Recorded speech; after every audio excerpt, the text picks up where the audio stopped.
우리가 성탄절이 다가오면 메리 크리스마스라고 인사를 합니다. 메리 크리스마스는 기쁜 성탄절이 되세요, 또 복된 성탄절이 되기를 바랍니다, 이런 의미도 담고 있지만, 우리가 원어를 보면은 메리는 기쁨이고, 그리고 크리스마스는 합성어거든요. 크라이스트와 마스가 합쳐진 단어입니다. 그래서 그리스도께 경배하리라는 뜻을 가지고 있어요. 그러니까 우리가 메리 크리스마스는 기쁘게 그리스도께 경배합시다라는 의미를 담고 있습니다. 세상 사람들은 성탄절이 어떤 날인지 정확히 잘 모르지요. 그저 휴일이고 자신들의 즐거움을 위해서 모이는 날로 생각을 합니다. 그런데 성탄절은 바로 예수께서 우리를 위해서 이 땅에 오신 날을 기념을 하는 거예요. 그리고 그 사실을 아는 우리들은 그 주님께 감사와 기쁨으로 경배를 드리는 겁니다. 2000년 전에 예수님의 오심을 많은 사람들이 알지를 못했습니다. 동방의 박사들만이 예수님의 나심을 예측하고 별을 쫓아 와서 아기 예수님께 경배를 드렸어요. 지금도 이 세상의 많은 사람들은 주님의 오심을 잘 알지 못합니다. 우리들이 동방 박사와 같이 주님의 오심을 알고서 많은 사람들에게도 알려주고 또 전하는 그런 전달자가 되기를 주님의 이름으로 간절히 축원합니다. 지금 우리 강릉은 크리스마스 겨울 축제가 진행되고 있어요. 강릉시 기독교 연합회가 주관해서 이러한 축제를 진행 중에 있습니다. 많은 분들이 이 축제를 통해서 우리를 위해 이 땅에 오신 예수님, 또 하나님의 사랑을 느끼고 경험하는 시간이 되기를 간절히 원합니다. 토요일부터, 그러니까 어제부터 다음 주 성탄절까지, 이번 주 성탄절까지 이렇게 진행이 되어집니다. 월화거리에서 여러분들 한 번씩 가셔갖고 참여도 하시고, 대부분이 무료예요. 그래서 음식도 드시고 또 거기 참여할 수 있는 여러 부스들이 있으니까 참여하시면서 또 친구들도 모시고 가서 성탄의 참 의미를 느낄 수 있는 귀한 시간이 되셨으면 좋겠습니다. 오늘 말씀의 제목은 우리와 같이 되신 하나님이라는 제목으로 함께 은혜를 나누겠습니다.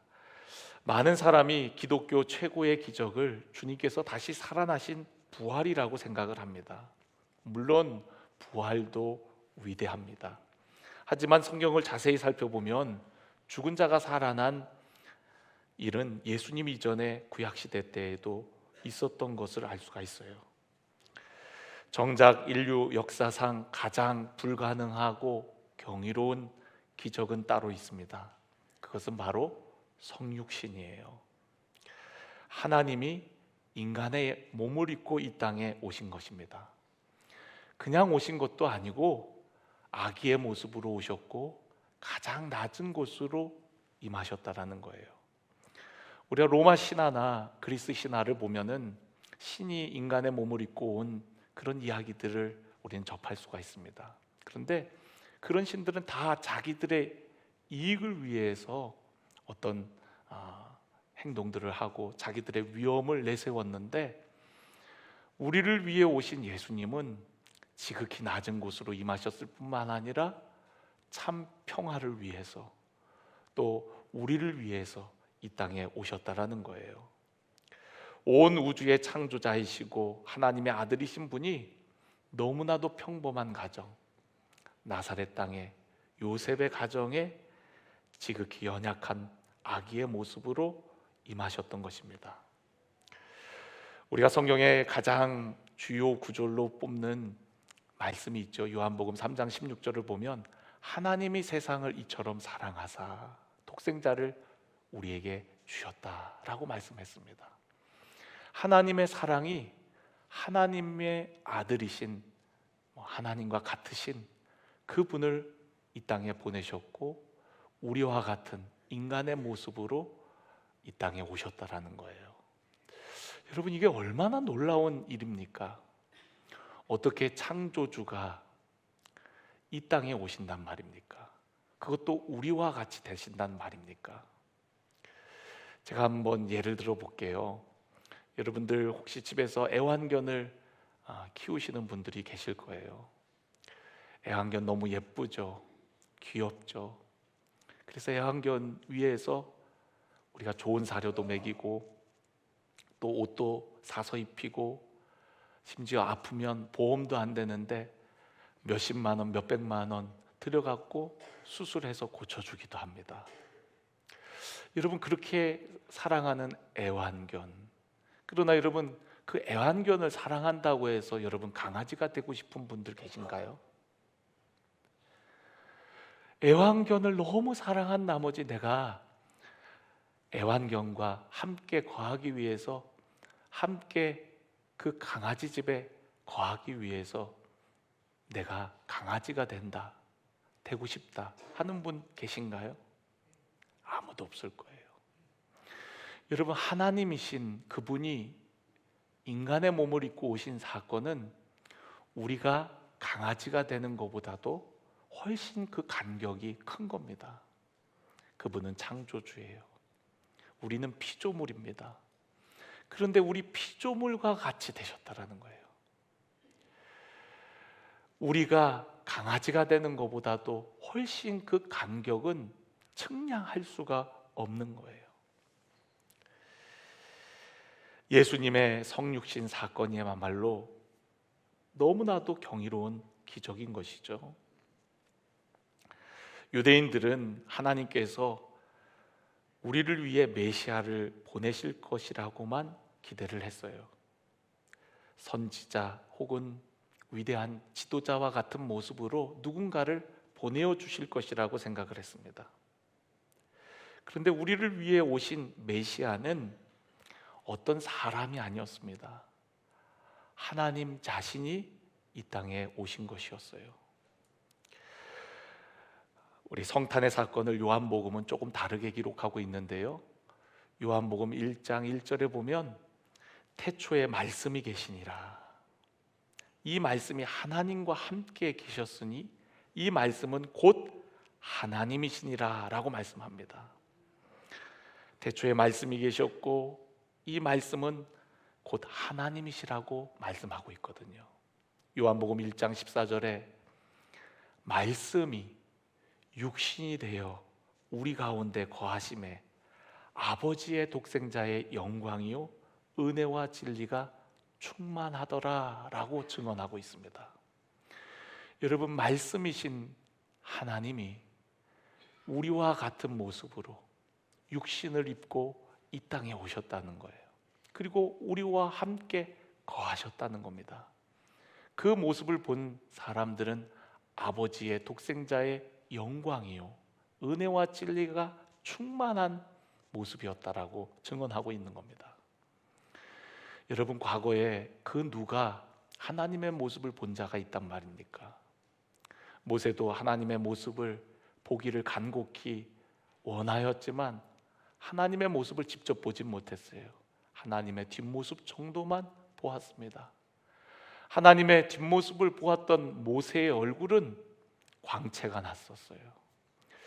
여러분, 오늘 저와 여러분이 주님의 임재 앞에 정말 세상의 빛이 되어지기를 간절히 원합니다. 우리 안에 생명의 빛으로 오신 그 주님으로 말미암아 이 어두운 세상, 혼탁한 세상을 거룩하게 비추는 우리들의 삶이 되어지기를 주님의 이름으로 간절히 축원합니다. 우리 가운데 거하신 그 주님은 단순히 우리 가운데 있으실 뿐만 아니라 우리를 위해서 자신을 내어주셨어요. 우리가 빌립보서 2장을 보면은 그분에 대해서 이렇게 증언합니다. 그는 하나님의 본체시다. 하나님 그 자체라는 거예요. 하나님과 동등됨을 취할 것으로 여기지 아니하셨고 오히려 자기를 비워 종의 형체를 가지사 사람들 같이 되셨다. 우리들 같이 되셨대요. 그리고 사람의 모양으로 나타나사 자기를 낮추시고 죽기까지 복종하셨다라고 말씀하고 있습니다. 그러니까 여러분, 하나님과 동등된 그분이 우리 인간의 몸을 입고 오셨을 뿐만 아니라 사람의 모양을 하셨을 뿐만 아니라 우리를 섬기시기 위해 자기를 낮추셔서 종과 같이 되셨다라고 말씀하고 있는 겁니다. 그냥 사람이 아니라 사람인 우리를 섬기기 위해서 사람의 가장 낮은 모습, 종과 같이 되셨다라고 말씀하고 있어요.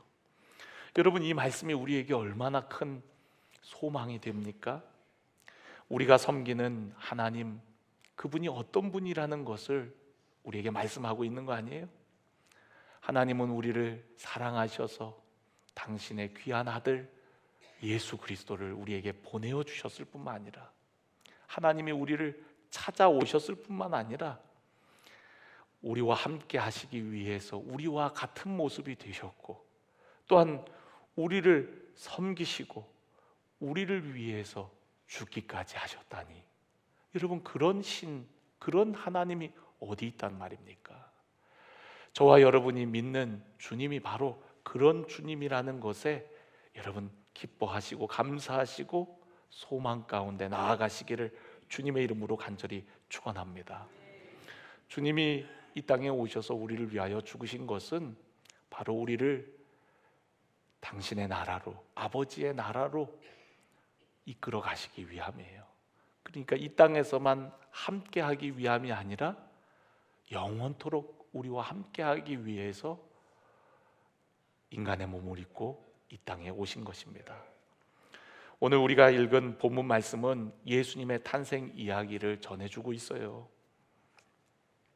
본문 말씀에 그분의 이름과 예언된 말씀을 통해서 예수님께서 왜 우리와 같이 되셨는지를 우리는 알 수가 있습니다.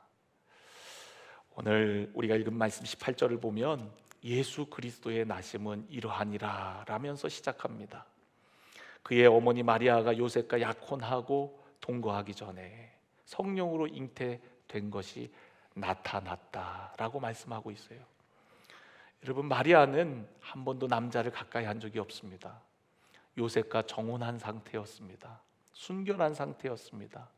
그런데 그가 임신을 한 거예요. 그러니까 19절에 보면 그의 남편인 요셉은 의로운 사람이라서 그를 드러내지 아니하고 가만히 끊고자 하였다. 그 여인이 어떤 어려움을 당하지 않기를 바라서 그냥 조용히 이 문제를 정리하고 싶어 했습니다. 그러할 때에 주의 사자가 꿈속에 나타나서 어떻게 된 일인지를 설명해 주고 있어요. 20절을 보니까 이 일을 생각할 때에 주의 사자가 현몽하여 이르되 다윗의 자손 요셉아, 내 아내 마리아 데려오기를 무서워하지 말라. 그에게 잉태된 자는 성령으로 된 것이니라 라고 말씀하고 있어요. 그가 임신한 것은 어떤 다른 사람을 만났기 때문에 임신한 것이 아니라고 얘기를 해줘요. 그가 임신을 한 것은 바로 하나님의 영이신 성령으로 된 것이라 라고 말씀합니다. 이어서 21절에 보니까 아들을 낳으리니 이름을 예수라 하라. 여러분, 당시 예수라는 이름은 흔한 이름이었다고 그래요. 구약시대 때에도 이와 동일한 이름이 있는데 그 이름은 여호수아입니다. 여호수아. 또 바벨론 포로 이후에는 여호수아를 좀 아람어랑 섞여갖고 예수아라고 불렀고요. 그리고 신약시대 때에는 그리스어로는 예수스라고 부르고 우리나라 말로는 예수라고 부르는 거거든요. 그러면 이 예수, 여호수아, 이 말의 의미는 무엇이냐면 여호와는 구원하신다 라는 뜻이에요. 구약의 여호수아가 이스라엘 백성들을 약속의 땅 가나안 땅으로 이끌었던 지도자였다는 것은 단순한 의미가 아닙니다. 영적인 의미가 있는 거죠. 신약의 예수, 그분이 바로 우리를 구원하실 뿐만 아니라 우리에게 약속된 영원한 나라로 이끄시는 분이시라는 것을 예표하는 것이죠. 그러니까 여러분, 이 예수라는 이름은 구약시대 때도 있었고 많이 사용하는 이름이었어요. 그런데 오늘 여기 21절에 부연 설명이 있죠. 주의 사자가 뭐라고 얘기합니까? 이는 그가 자기 백성을 그들의 죄에서 구원할 자이심이라 라고 말씀하고 있어요. 여러분, 구원이라는 말은 우리가 일반적으로 광범위하게 쓰여지는 보편적인 단어예요. 사람이 어떤 위기에 처했거나 궁지에 빠졌거나 어려움에 처했을 때 구출받는 것을 우리는 구원이라고 얘기해요. 그런데 오늘 이곳에 구원이라는 단어는 구체적으로 바로 우리를 죄에서 구원할 자라고 이야기를 합니다. 죄에서 구원할 자. 여러분, 우리가 어떤 위기와 어려움, 환경적인 상황 속에서 구원받는 것도 참 중요하지만 무엇보다도 죄에서부터 우리가 구원받는 것이 얼마나 중요한지 몰라요. 왜냐하면 인류의 모든 문제는 그 죄에서부터 시작이 되거든요. 우리에게 질병이 찾아오고 어려움이 찾아온 것은 바로 죄 때문에, 죄에서부터 시작이 되어진 겁니다. 그 죄 때문에 하나님과의 단절이 찾아왔고 우리는 평안과 기쁨을 잃어버렸고 행복을 잃어버리게 되었어요. 그러니까 인간의 본질적인 문제, 근본적인 문제가 바로 죄의 문제인 거거든요. 그런데 여러분, 예수님이 이 땅에 오신 사건은 바로 그 죄의 문제에서 우리를 구원하기 위해 오셨다라고 말씀하고 있는 거예요. 바로 예수님이 오신 목적은 죄와 허물을 용서하시고 우리를 하나님 나라로 인도하시기 위해 오신 구원자라는 것입니다. 그래서 세례 요한은 예수님을 보자마자 뭐라고 선포했습니까? 보라, 세상 죄를 지고 가는 하나님의 어린 양이로다. 그러니까 우리의 모든 죄를 지고 가는 하나님의 어린 양이라는 거예요. 예수님께서도 자신이 이 땅에 오신 목적에 대해서 마가복음 10장 45절에 말씀하실 때에 인자가 온 것은 섬김을 받으려 함이 아니라, 그분은 왕이셨지만 섬김 받기 위해서 이 땅에 우리와 같이 되신 것이 아니라 도리어 우리를 섬기기 위해 오셨다. 우리를 위해 자신의 목숨을 대속물로 내어주기 위해 오셨다라는 거예요. 여러분, 대속물이 무엇입니까? 우리의 죄를 대신 속죄하는 제물을 의미합니다. 우리의 죄의 문제를 위해서 예수님이 오셨다라는 거예요. 그분의 이름은 예수인데, 구원자라는 뜻인데, 그분의 오심은 바로 우리를 죄에서 구원하기 위해 오셨다라는 겁니다. 유대인들뿐만 아니라 많은 사람들은 저마다 구원자를 고대해요. 우리를 가난에서부터, 고통에서부터, 정치적 억압과 사회적 압제로부터 우리를 건져줄 그런 메시아, 구원자를 고대합니다. 그런데 하나님께서 우리에게 메시아를 보내시긴 보내셨는데 사람이 아니요 하나님을 보내셨고 하나님의 아들을 보내셨고, 뿐만 아니라 그분이 이 땅에 오셔서 하시는 일은 바로 우리의 죄의 문제를 해결해 주시는 것이었어요. 여러분, 예수님의 생애를 보면은요, 탄생의 이야기는 조금밖에 나오질 않습니다. 우리가 사복음서를 다 살펴보면 탄생의 이야기는 한두 장 정도밖에 기록이 되어 있지 않아요. 반면 예수님의 마지막 생애에 대해서는, 마지막 일주일에 대해서는 복음서의 절반가량을 차지하고 있습니다. 그만큼 예수님께서 이 땅에 오신 것이 우리의 죄의 문제를 해결하기 위해 오신 분이라는 것을 보여주는 거예요. 우리의 죄의 문제를 해결하기 위해 그분이 하나님의 어린 양이 되셔서, 대속물이 되셔서 죽으러 오신 것이에요. 그래서 그분의 죽음, 십자가에 복음서가 초점이 맞추어져 있는 겁니다.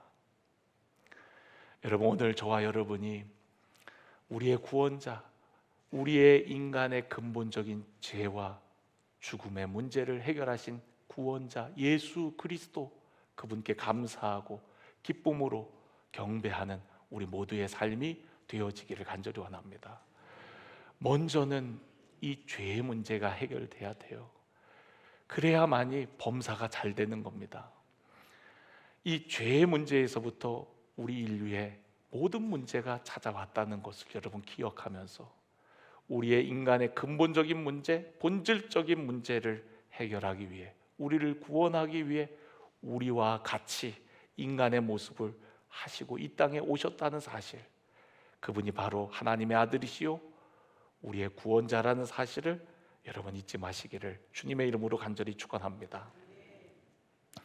또한 오늘 여기 주의 사자가 구약의 말씀을 인용하며 설명을 합니다. 22절 보니까 이 모든 일이 된 것은 주께서 선지자로 하신 말씀을 이루려 하심이라 하면서 23절에 이사야 7장에 있는 말씀을 인용을 합니다.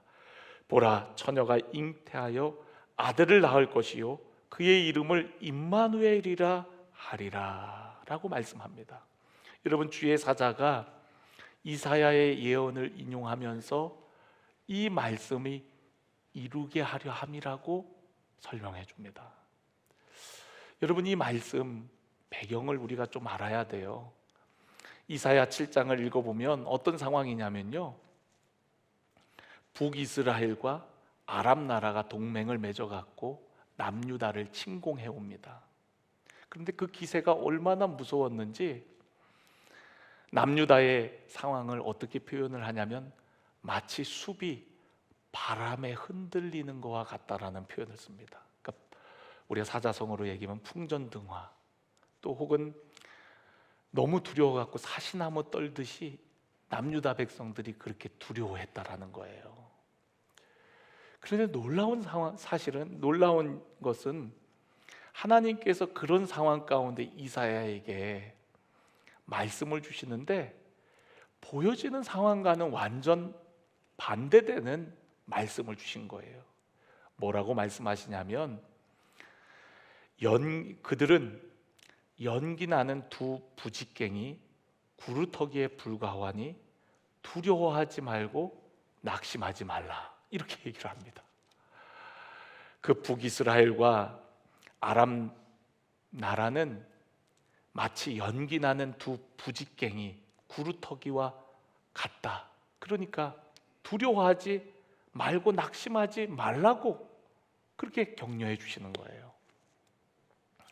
이사야 선지자가 그 말씀을 가지고 당시 남유다 왕이 아하스 왕이었는데 아하스 왕에게 가고 여호와께 간구하십시오. 하나님께서 분명 징조를 보여주실 것입니다 라고 이렇게 권면을 해요. 왜냐하면 하나님께서 도와주신다 그랬으니까, 하나님이 저들을 두려워하지 말라고 했으니까. 그런데 아하스의 반응이 어떠냐면 저는 여호와를 시험하지 않겠습니다 라고 얘기를 해요. 그 말은 무슨 뜻이냐면 지금 하나님 앞에 간구한다고 지금 이 상황이 뭐가 달라지겠습니까? 차라리 저 하나님 앞에 기도하지 않고 말겠습니다. 기도하고 낙심할 바에는 아예 하나님을 시험하지 않겠습니다. 아예 이 상황 속에서 저는 기도하지 않겠습니다 라고 이야기합니다. 얼마나 큰 불신앙이에요. 하나님께서 도와주신다고 선지자를 통해서 말씀하시는데 나 하나님 시험하지 않을 겁니다, 기도하지 않겠습니다 하는 말이 웬 말입니까? 그러니까 하나님께서 그 아하스 왕에게 뭐라고 하냐면 너는 사람들을, 네 백성들을 괴롭게 하더니 이제 나까지 괴롭게 하려느냐 라고 말씀하세요. 여러분, 하나님이 얼마나 답답하면 하나님을 괴롭게 한다고 표현하겠습니까? 내가 도와줄게, 저 두 나라 부직갱이와 같아, 내가 너와 함께 할게 하는데도 아하스 왕은 믿질 않아요. 하나님이 도와주신다 해도 지금 이 상황은 어떻게 할 수 없습니다. 차라리 저 북방의 앗수르를 의지하는 것이 낫겠습니다. 이렇게 얘기를 하는 거예요. 아유, 믿음이 없어도 지질이 또 없죠. 하나님이 도와주신다고 말씀하시는데도 하나님 시험하지 않겠다고, 구하지 않겠다고 하는 게 얼마나 답답한 일입니까? 그러니까 하나님께서 너는 백성들을 괴롭게 하더니 이제 나를 괴롭게 하는구나 라고 말씀하십니다. 그러면서 하셨던 말씀이 한 지도자가 나타날 것을 이야기합니다. 새로운 역사의 징조로서 주의 백성들과 함께할 분이 오시는데 그분이 바로 임마누엘이라는 거예요. 하나님과 함께 하신다라는 의미입니다. 이 예언은 남유다를 건질 지도자를 의미하기도 하지만 궁극적으로는 오실 구원자, 하나님의 아들이신 예수 그리스도를 예언하는 말씀이에요. 그분께서 오실 때 그분이 함께 하셔서 궁극적인 승리와 또한 놀라운 변화를 가져올 것을 예언하는 것이에요. 여러분, 예수 그리스도께서 오셔서 죄와 사망을 이기시고 승리하셨을 뿐만 아니라 우리에게 영원한 생명을 주셨잖아요. 그리고 이제는 우리가 하나님의 자녀가 되었고 하나님 나라의 백성이 되었습니다. 여러분, 임마누엘이라는 뜻은 하나님이 우리와 함께 하신다는 거예요. 2000년 전에 우리와 같은 모습이 되셔서 사람들과 함께 하셨을 뿐만 아니라 예수님은 우리와 영원토록 함께 하시기 위해서 우리의 죄를 위해 죽으시고 부활하셔서 우리를 영원한 하나님 나라로 인도하셨어요. 요한복음 14장에 보면 잠시 후에 내가 다시 와서 너희를 나 있는 곳에 있게 하리라. 여러분, 그것은 아버지의 나라, 바로 하나님의 나라를 의미합니다. 그곳을 어떻게 갑니까? 길이요 진리요 생명이신 예수 그리스도를 통해서 그 나라를 가게 되어져요. 예수님은 이 땅을 떠나가실 때에도 우리를 고아와 같이 이 땅에 홀로 내버려 두지 아니하신다라고 말씀하셨어요. 어떻게 우리와 함께 하십니까? 성령을 보내어 주셔서 우리와 함께 우리 곁에가 아니라 아예 우리 안에 들어오셔서 우리가 어디를 가든지 무엇을 하든지 함께 하여 주시는 거예요. 2000년 전에 예수님은 시간과 공간의 제약을 받으셨습니다. 그런데 성령님은 영이셔서 언제나 어디서나 우리와 함께 하시는 거예요. 그래서 예수님께서는 승천하시면서도 우리에게 뭐라고 약속하셨습니까? 내가 세상 끝날까지 너희와 항상 함께 있으리라. 바로 성령으로 지금 이 시간 저와 여러분 안에 함께 계신 줄로 믿습니다. 오늘 이 예배 가운데 임마누엘의 주님이 우리와 함께 하시는 줄로 믿습니다. 많은 사람들이 그 약속의 말씀을 알면서도 여전히 신뢰하지 못하고 믿지를 못하고 어떤 위기의 상황만 오면, 어떤 어려움만 만나면 마치 하나님 안 계신 것처럼, 하나님 내 안에 안 계신 것처럼 사람에게 도움을 구하고 앗수르에게 도움을 구했던 아스 왕처럼 현실적인 눈에 보이는 도움을 찾아 이리저리 방황하는 경우들을 보게 됩니다. 여러분, 아하스 왕이 믿음 없다고 하지만 우리들도 그런 믿음 없는 모습들이 있지 않습니까? 주님이 지금도 나와 함께 하시는데 보여지는 상황, 힘들고 어려운 환경들, 그것만 보고서 우리는 염려하고 위축되고 그리고 헛된 것에 의지할 때가 얼마나 많았습니까?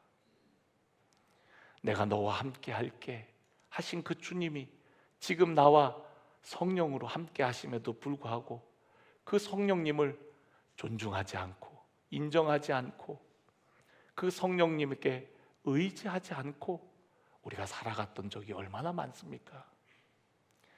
임마누엘의 하나님은 2000년 전에 아기 예수로 오셔서 사람들과 함께 하셨을 뿐만 아니라 오늘날 지금 이 순간에도 성령님으로 우리와 함께 하시는 줄 믿으시길 바랍니다. 아무리 암담하고 여러분 앞길이 캄캄하고 여러분이 위기 가운데 있다 할지라도 임마누엘의 하나님, 그 하나님이 나의 하나님, 오늘 우리와 함께 하시는 하나님이라는 사실을 여러분 기억하면서 오늘도 어떤 상황 속에서도 담대하게 믿음으로 나아가는 우리 모두가 되기를 간절히 원합니다. 저는 오늘 여러분 눈이 다 띄어져서 함께 하시는 주님을 바라보길 원하고요, 그 은혜가 깨달아져서 매일매일의 삶이 주님과 함께하는 기쁨으로 가득한 여러분의 삶이 되어지기를 주님의 이름으로 축복합니다.